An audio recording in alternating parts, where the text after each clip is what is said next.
Hello, I'm Philip Boucher from the European Parliamentary Research Service, here to talk to you about blockchain voting.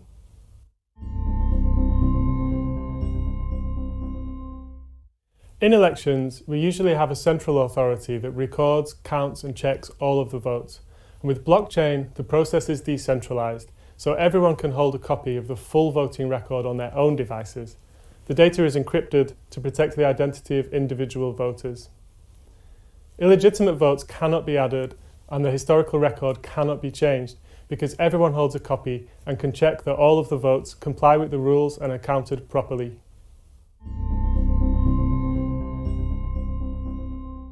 Blockchain voting has already been used for decision-making in smaller organisations, including political parties and companies.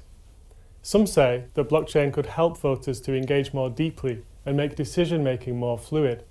People could vote regularly on all kinds of issues. They could update their vote if they change their mind, or set it to automatically follow the votes of other individuals that they trust.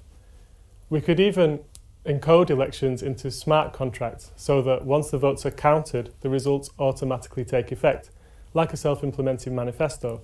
So, for example, a vote among shareholders about investment decisions could automatically sign contracts on behalf of the company. This has led some people to ask whether we should use blockchain voting for major political elections.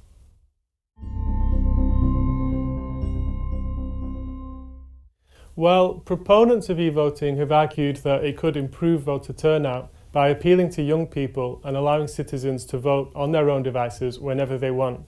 But there's not much evidence to support that claim.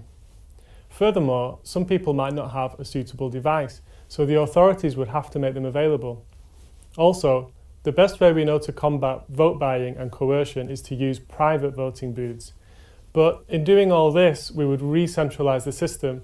So while the beauty of blockchain was its decentralisation, with individual voters recording, counting and checking the votes themselves on their own devices, here we would end up once again with a centralised system.